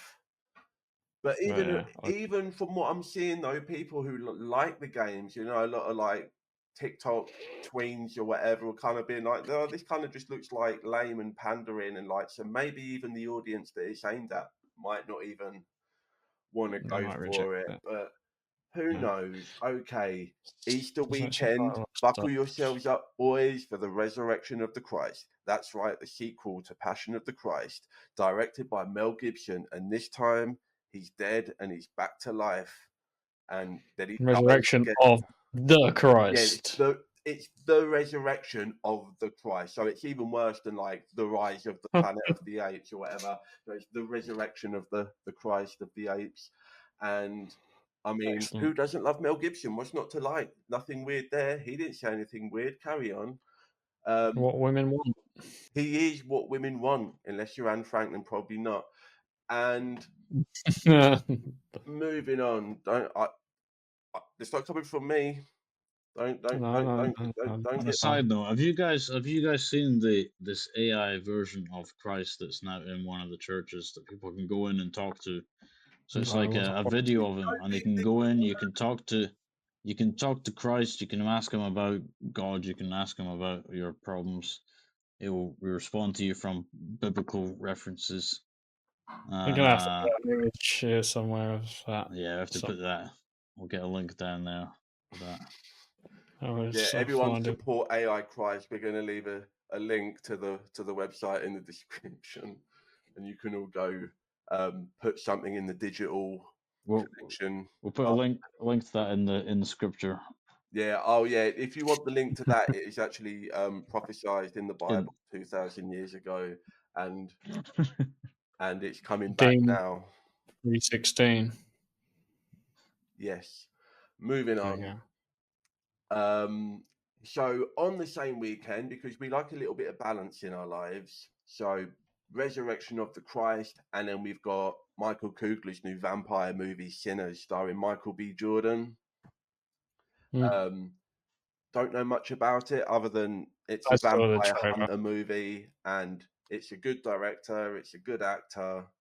It doesn't let on anything. Like you don't see vampires in the trailer, so I was like, what is this about?" Like I would never even guess there was really about vampires if you watch that trailer. But yeah, Which I I'm think is interested. good. You know, I'm Yeah, hoping it's gonna have vibes like From Dusk Till Dawn, where like you just go into this yeah, and you're like, oh, this is just like, you know, crime dude, snappy talking, Tarantino style. Wait, what the fuck? You know, and then limbs start flying off everywhere. I'm hoping it's kind of got a little bit of that flavour, but we'll yeah. see. We'll see. Oh, and I'll probably also check. apparently the vampires are also KKK or something. So perfect. Let's see those dudes get their limbs divorced permanently from their bodies. Anyway, Accountant 2, didn't see the first one. That's the Ben Affleck I'm autistic and I'm a hitman movie. Okay, I have no idea. Until Dawn. There's Ben Affleck he's autistic, is he? Well, in the movie The Accountant, I don't think Ben Affleck. Oh, in the movie. Okay, Yeah. okay. All right. I think in real life Ben Affleck's just an arsehole. Probably not any actual condition responsible for that. I might be wrong. Sue me. Until Dawn, George, do you know anything about this one? Not a lot. Looks like it could be interesting. This is based on a game, like a spooky horror game, and from director David F. Sandberg, who did Lights Out, which is quite a well-liked horror movie, and then he did one of the Annabelle movies. Yeah. And apparently, it's like a Groundhog Day type thing. Each time you die, it starts again, and then you're in a different kind of like the creature changes or the scenario changes, and you have to do different versions until you figure out how to get out or whatever. Sounds Interesting cast. It's got Peter Stormare, who I quite enjoy. he's good. He's not been in anything for a while. No, he was the devil in I think. Constantine, I think. I thought that was Al Pacino. No, you're thinking of the Devil's Oh, I'm Advocate. thinking of the Yeah, Devil's with Advocate. Yeah. Keanu Reeves. Oh, sorry. Of course he is. Yeah, Fargo. He's in so much stuff. Yeah, I'm Bad assuming it's Boys going to be 2. like a lot of like younger, more unknown people, and then he's going to be sort of this Who's like that overbearing girl? presence that's going to tie it all She's together. got an interesting name. She's the new Hellraiser. Odessa Azion. As you're Azion. off. It's got an interesting name. She was like the lead in the new Hellraiser. Didn't think too much of that, but she wasn't. Yeah. Her performance was not bad. Yeah, I'm interested to see that. I would check that out maybe. Cool beans. And then moving into summer now, Marvel hitting again with Thunderbolts, which is probably going to be their best thing this year because it's the thing that people know the least about and don't have any expectations for. Fingers crossed, that could be the one Cool. that brings them back on track. And then we have got. I heard about this the other day. I don't know anything about it. I just heard that this Me neither. now Final Destination. Is that what you're going to say? Yeah, I've heard fucking I nothing had about no this. idea But, there was going to be another Final Destination movie. I think an underrated horror franchise, you know. Yeah, it has its its own thing going on. It's What's pretty boys do? formulaic. This is back to the Bridget Jones, right? It's the final destination. Bridget Bridge. No, they already did that, didn't they? The final destination. And it's A new. yeah. You have finally arrived. Are we there yet? Yes. Yes, death. Here you are. But spoiler, have you both seen the last Final Destination movie that they did, which was called? Well, it's not the final though, is it? It's like I'm saying, I keep watching the final one, and it's never the fucking All right, final. it's So a destination. Did you see the most recent one, the Final Destination? Nah. Okay. Do you care if I spoil it? You can spoil it because I'll never see Okay. it. So at the end of the last Final Destination, the characters all survive. Like, you know, they've been avoiding death the whole movie, right? And then they're like, great, we've made it through. Let's have a vacation. They get on an aeroplane. Boom! It's the aeroplane from the first movie. Yeah. I was like, Nice. that was so obvious, and it was like, and it just brought everything literally full circle. I was like, that was cool. I appreciated that. So obviously, it ties up that whole loop of like people surviving, then they die, then they whatever. So this is called Final Destination Bloodlines. Presumably, this is going to be like maybe kids of the people that survived because those kids shouldn't be alive. Because the people They should be right. They should be on Who Wants to Be a Millionaire. That should be the final destination. Who wants to be and then on a roller coaster? If they run out of lifelines, they die. Yes, and it's Bloodlines. So Bloodlines. It's the sixth. So I think it's carrying on. So or maybe it is like a origin thing. I don't know. There's not much about it really, but again, I'd be interested in like it's a popcorn. Again, my prediction is that it's going to be the kids of the people that survived, and now they're going to start getting taken out, and they're going to. That's my theory, and you're right. It says Tony Todd's in it, but I wonder if he actually shot stuff before he passed. I hope so. That would be cool because he was in the original ones, right? So that would be cool. William Blood. What was it? Yeah, he was like the. He was like prophet of doom, he's like the crazy guy who knew everything. Yeah. But 100% going to see that cinema. I didn't catch any of the other ones in theaters, so I'm gonna 100% do that. We got Lilo and Stitch. Everybody, buckle up for a live action animated creature that just looks like an animated creature. So why even bother? Moving on, Mission Impossible: The Final Reckoning. Tom Cruise jumps off one more building and it's the same bridge that Bridget Jones is on in The Final Destination. Finally. And it all ties together. That's how they do it. Karate Kid Legends. Anyone a fan of Karate Kid?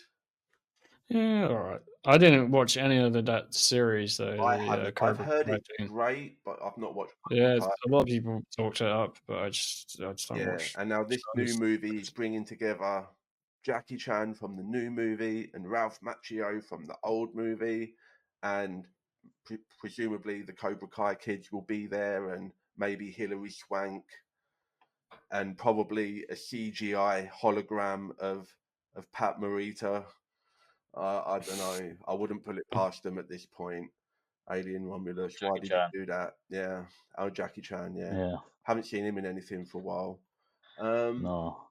Okay, we've got a John Wick spin-off, Ballerina, Lady John Wick. Is that doing anything for any of you? Don't know, man. Dirty Dancing 2?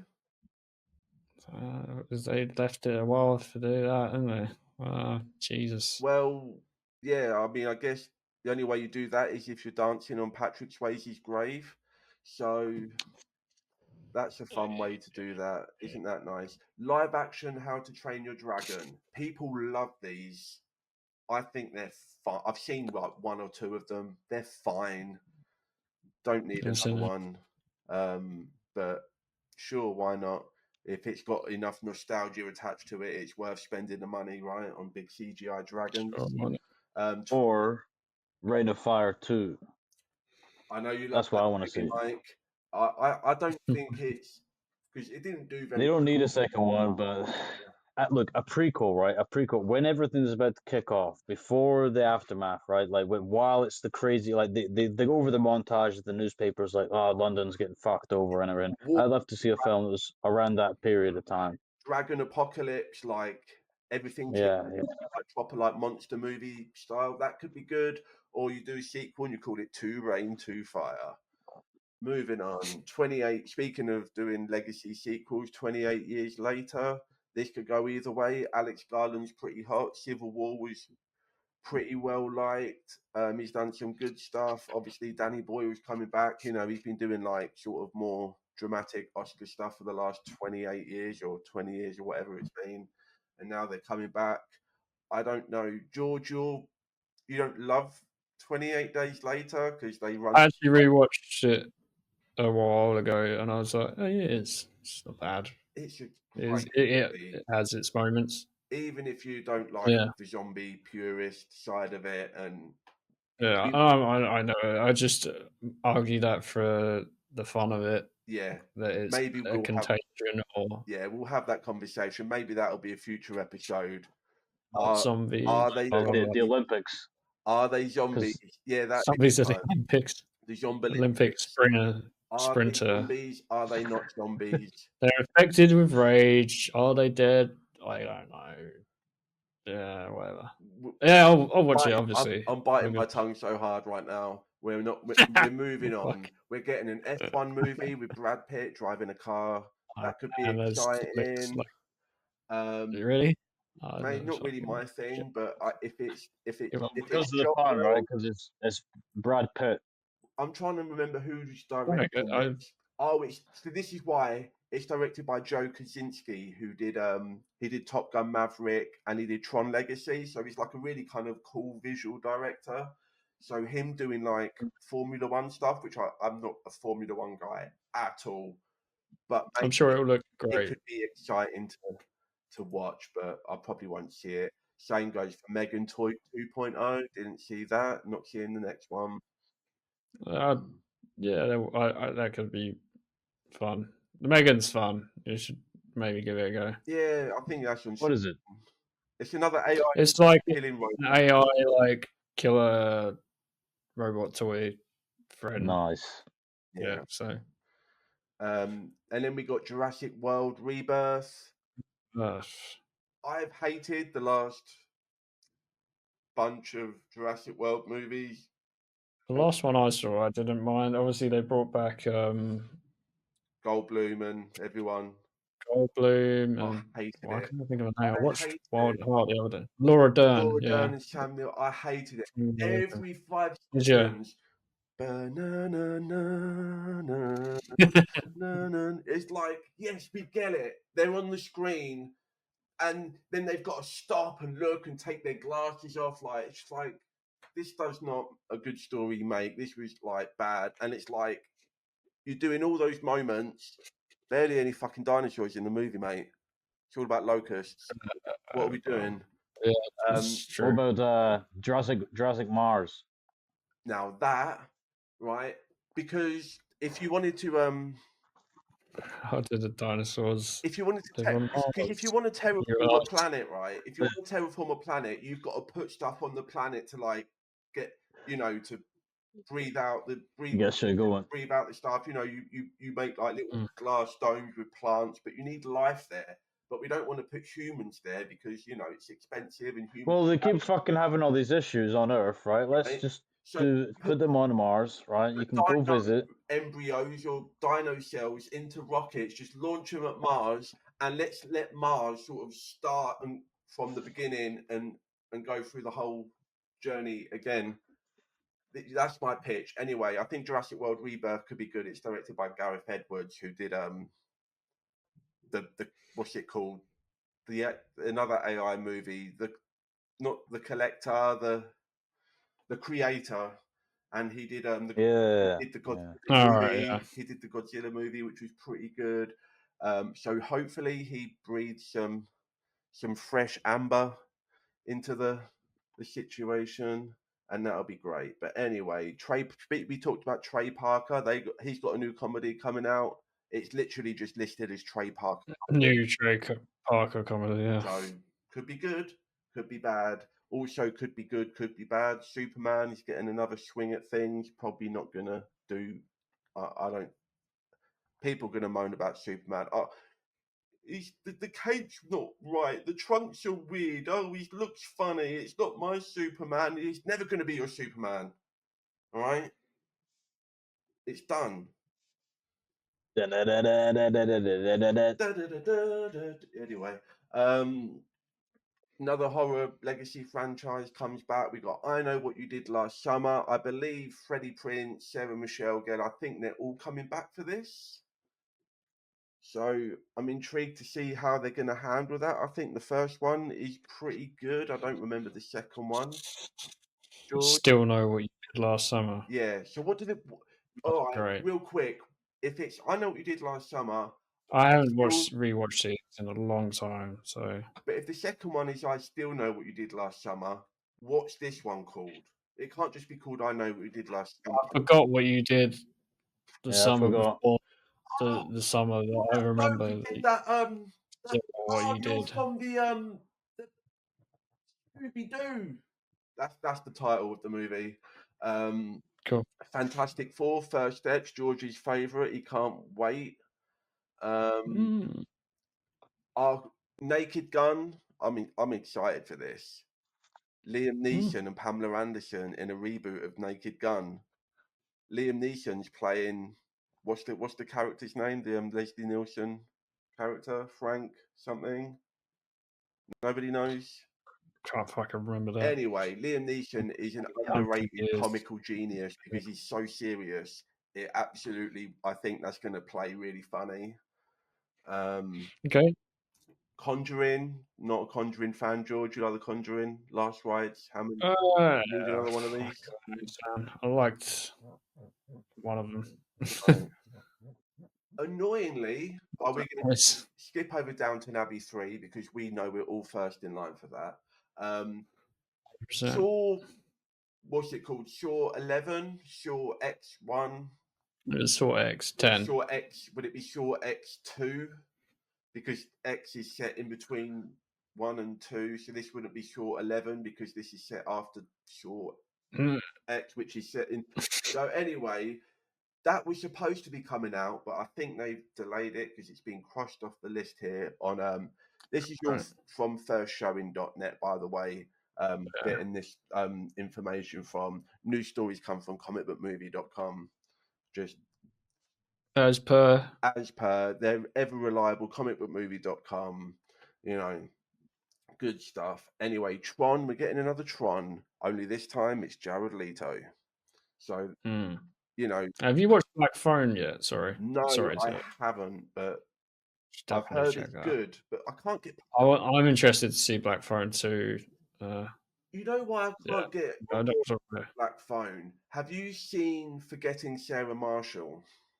Yes, Right. So the character of Sarah Marshall in Forgetting Sarah Marshall plays an actress who's notoriously in bad movies, and the ongoing yeah, joke in the movie is that her newest movie is so stupid it's about a killer cell phone. I kill a cell phone. Yeah, And I don't know if that's what Black Phone is about, but every time some no, Black Phone get that out of your I head. think about is that fake movie, Just watch that it, other man. film. Ethan Hawke. So I'm like, is it just a killer phone, like, and it calls you up and then you die in 7 days, or is it one of those sort of? Just get that out of your head. Watch it. I'm struggling, but people do keep recommending Black Phone. So if it's on streaming, I'll check it out. Mortal Kombat 2, everybody. First one didn't do very well, and it wasn't very good, but that's No, the it wasn't same very good. same thing you could say for the original Mortal Kombat, and that also got a sequel. Oh, but yeah, that has its charm, doesn't it? Yeah, so we're getting more Mortal Kombat. This time Carl Urban's going to be in it, so yay, I guess.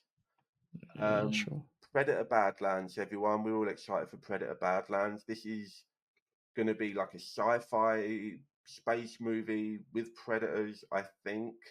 Obviously, And yeah, obviously it's go on, sorry. predators, but from what I understand, it's like set in the future in a crazy like wasteland planet or something. So it's going to be like Mm. a Mad Max style predator kind of thing. So that sounds awesome.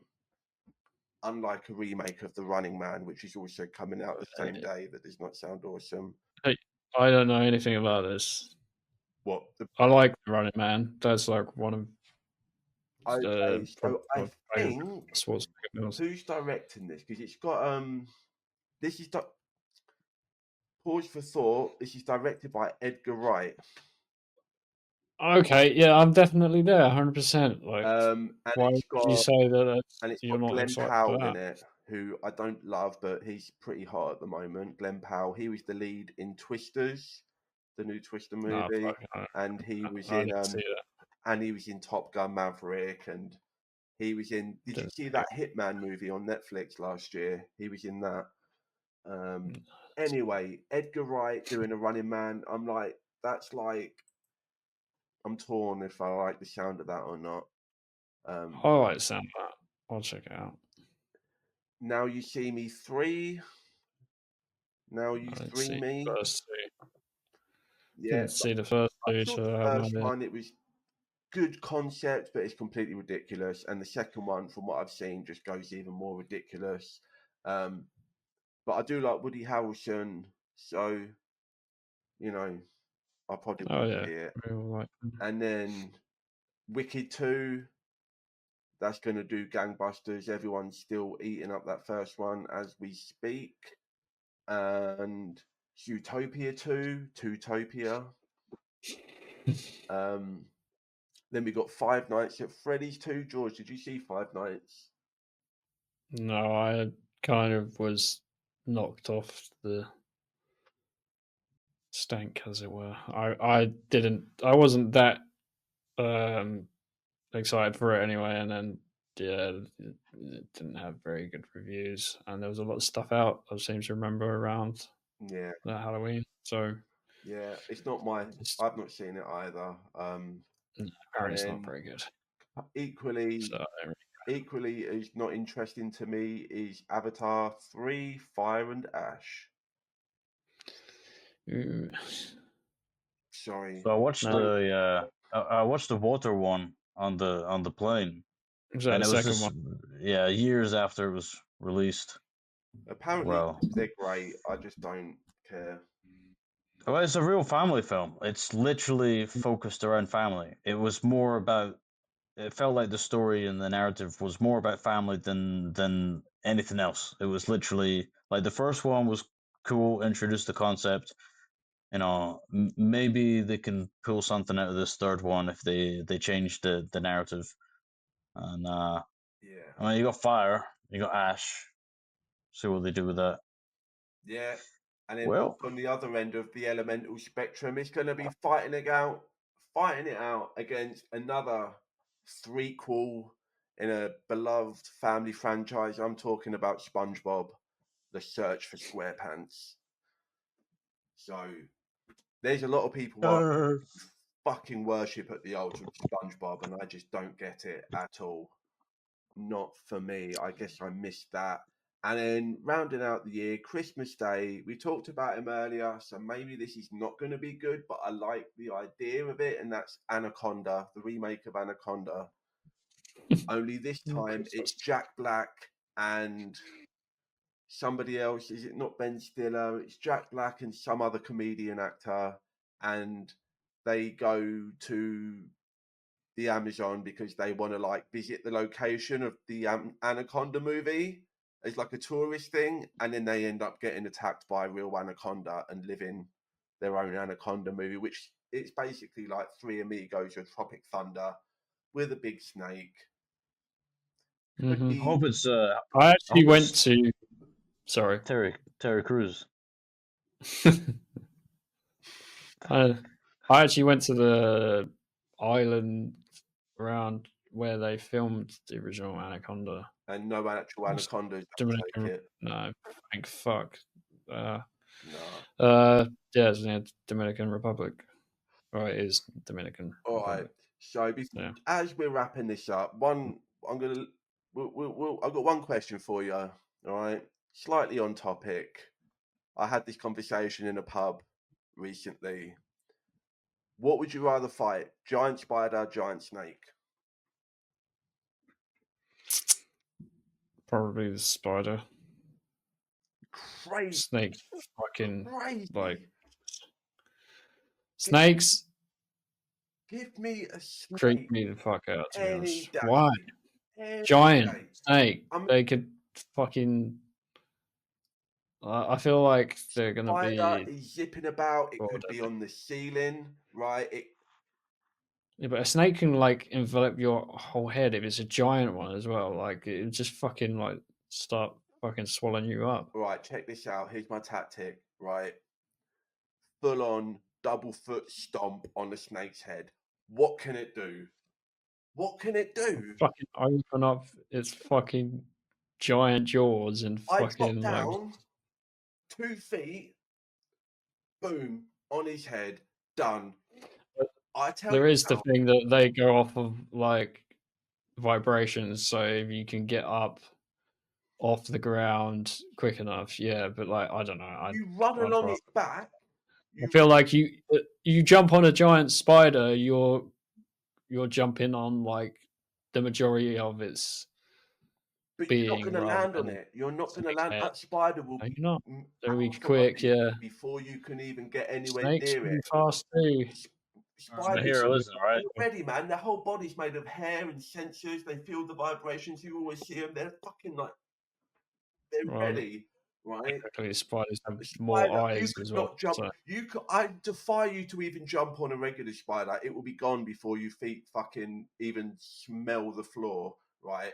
Snake, you run up the back, double stomp, back of its head, problem solved. And all right, if the question was what would freak me out more, it would be a giant snake, 100%. But yeah, I don't know. No, a snake would freak me out less and would be easier. And by the way, everyone I've had this conversation with, everyone says the spider would be the way to go. I'm like crazy. Everyone thinks that I'm out of my mind thinking that I could fight a giant snake. Yeah, I'd say so. I mean, look, either way, I'm looking for a fight, right? But I'm just saying, if I'm in the situation in a room with one or the other, give me the snake any fucking day of the week. Probably. And you can hear it coming as well. So, anyway. So, yeah. Mike, did you have predictions? Sorry. Yes. Okay. So I think real quick. What did we? Because we said something, didn't we, that was going to do well. Probably should have marked these down ahead of time. God damn it! I'm going to put the lesson again. So I think Sinners could do well if it's cool and interesting. I think people like the actor Michael B. Jordan and they like the director enough. Yeah. I think, you know, I think that's going to do really well for its budget, you know, and it could kind of get like pick up momentum and become a big hit. Oh, the monkey was the one we were saying. Yeah. I think the monkey could really pop off if it. Yeah. Again, I've not seen a trailer or anything, but if it's kind of got, you know, like how Megan took off, right, with the TikTok dances and stuff. I'm just looking at the picture of this monkey. That looks like a face that people could make memes about on social media for days, you know. So I think that's gonna Give the trailer a watch. It's going to be funny, man. It looks funny and interesting. yeah, I'm gonna give the trailer a go Fucked up. for that. And all right, so if I'm picking three that I think out of the year, those I take those two, and I think Final Destination. I get the feeling that's going to be like straight to streaming. I've just not heard anything about that, but maybe my mind will change if and when we get a trailer and an announcement or what But have you. the Final Destination, the Origins, right? And it's Yeah. just the first destination. I think that would be funny. I think the title Bloodlines makes it sound like a direct to streaming movie. It's a shit title. That's a fucking so many franchises have used that. Yeah. Day of the Dead remake or a sequel Yeah. to that. I think it was. There's a Hellraiser. I'm pretty sure with that subheading as well, subtitle. Yeah, I don't know. I don't think it'll do, unfortunately, that well. And But easy, yeah, but easy to say, but Wicked because just like made $1 billion, you know, and was a yeah, massive hit. So Wicked 2 is probably gonna be a pretty safe bet for a but you a haven't good ranked them. Like, what do you think is going to be the top grossing film top this year? top grossing film next year. I mean, it's between Wicked and Avatar, right? Because the Avatar movies like hit 2 billion every time. You know, not I mean, hardly any movies hit. You know, we get a few billion movies, but 2 billion movies. I'm pretty sure like Avatar is like the only one that's done it. I think it's like Avatar 2, and Avengers Endgame are the only 2 billion grossing movies. I might be wrong. Correct me if I am, please. We need the engagement. But yeah, so I would say, and I would even say Wicked does better than Avatar. So I would say Wicked then, Probably. because I just think it's newer. It's like it's got that musical theatre vibe to it, which is like brings in a whole different crowd, you know. And then a third pick as an outlier. I don't know, man. I don't know. Superman could make money. Superman. I mean, I thought like I don't want to get into this whole thing now, but so I think like talking about earlier about how like people are cynical, everyone wants to like just jump on stuff and criticize everything, and maybe like just a real like back to basics, wholesome, fun Superman adventure movie could be kind of exactly what people need right now. But then they released a TV spot a couple of days ago, and there's one shot where he's flying, and his eyes look a little bit like, I don't want to say he looks like fucking cross-eyed, but he does. His eyes definitely look a little bit out of sync, right? And everyone, my social media for the last 2 days is blowing up. Oh my god, Superman looks so fucking stupid. He can't even look straight. He's supposed to be flying. How can he fly when he can't even see where he's going? Like everyone is just jumping on any little detail that they can criticize, and I'm just like, yeah, we're not ready for the wholesome, fun-loving adventure Superman, like, because people just don't want nice things anymore. People just want to, especially this like superhero stuff. People are just over it, and people, it's just damned if you do, damned if you don't. If it's a fun Superman, they're gonna moan about it. If he's the dark, you know, brutal Superman, people are gonna moan about it. if there's too much like nostalgia, they're going to moan about it. But if a thing doesn't have anything they recognize in it, they're going to moan about it. I just think that stuff is Yeah, it's just just give them some white underpants, yeah, some white undies. it's just too it's too tough of a crowd to please, I think, with the superhero stuff. So I would actually say my third pick, Jurassic World Rebirth. All of those Jurassic World movies, even though they're all garbage, all three of them made $1 billion. And unlike superheroes, dinosaurs just don't go out of fashion, you know? So I mean, I they're dead, mate. Yeah. mean, they literally have gone out of fashion, but they'll always be in our They hearts and on Mars. All right. So, extinct. anything else you want to add? Dirty Dancing 2, right? They could make some bucks. What one was that? Dirty Dancing 2. Oh, yeah. I mean, I doubt it. I Everyone's mean, mum's favourite film. that could be Except my mum. streaming. I've never even heard that they were doing that I until I don't saw know. it on It's so this nice. list. Yeah. That I mean, the search for sponge pants, SquarePants. Again, millennials love It might. SpongeBob. I'm not the only one. Mate, I just don't get it. But everyone loves it it. came out when we were, Oh, you know, SpongeBob, stop that. year 8. It didn't even come out when we were kids, George. I'll tell you why people. I know. I was in like year 8 or Yeah. 9 or something. I was like 13, but I remember being like, "Yeah, it's all right." Like, I don't know who I'm I enjoyed it enough, for. but yeah. Oh my god. I find it's so random and it's so fun. It's like, yeah, all right, you discovered weed. I get it. SpongeBob was fun. Like, Did you see the game where you play? You're trying to. I think you're trying to collect Krusty Krab's like heroin addiction stuff, and you're running around this LSD realm, everything. You're just grabbing like all this stuff, trying to. It's great. that could It's be a great. full It's great. SpongeBob thing. I wouldn't even question It's, it. This game sounds great. Wouldn't even question yeah. I don't know, man. Yeah, like I said, there's probably 2 films. You know what SpongeBob game I 3 like to films. play? What's How long can you that? hold the fucking sponge under the water before it pops back out again? Fucking stay down there, SpongeBob. Stop bring Poor it back SpongeBob. up every 5 to 7 years and bringing David Hasselhoff with you. Just fuck off back to the ocean with your crab burgers. Oh, you're such a fucking elitist fuckhead. Everyone my likes God. SpongeBob, so I You know where hate it. SpongeBob belongs? Rubbing on my fucking arse cheeks. That's where he needs to be. Fucking laugh it up real nice, Bobby boy. We're going deep.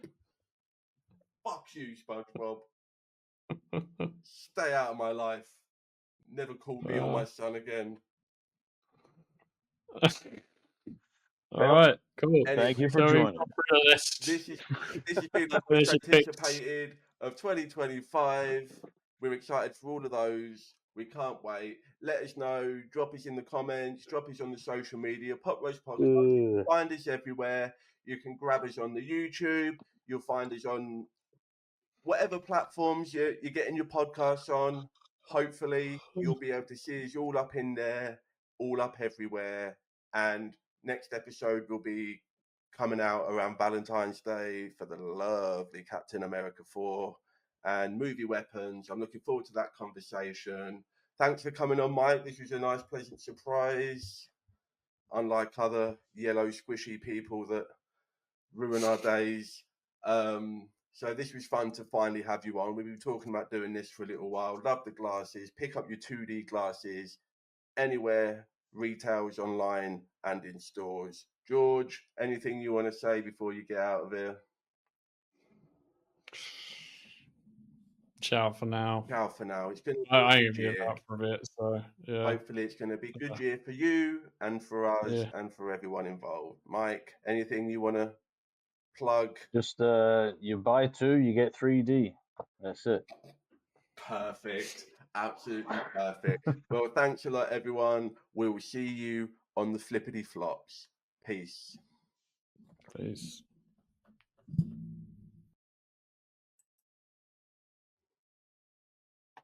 Supposed to push the stop button, bro.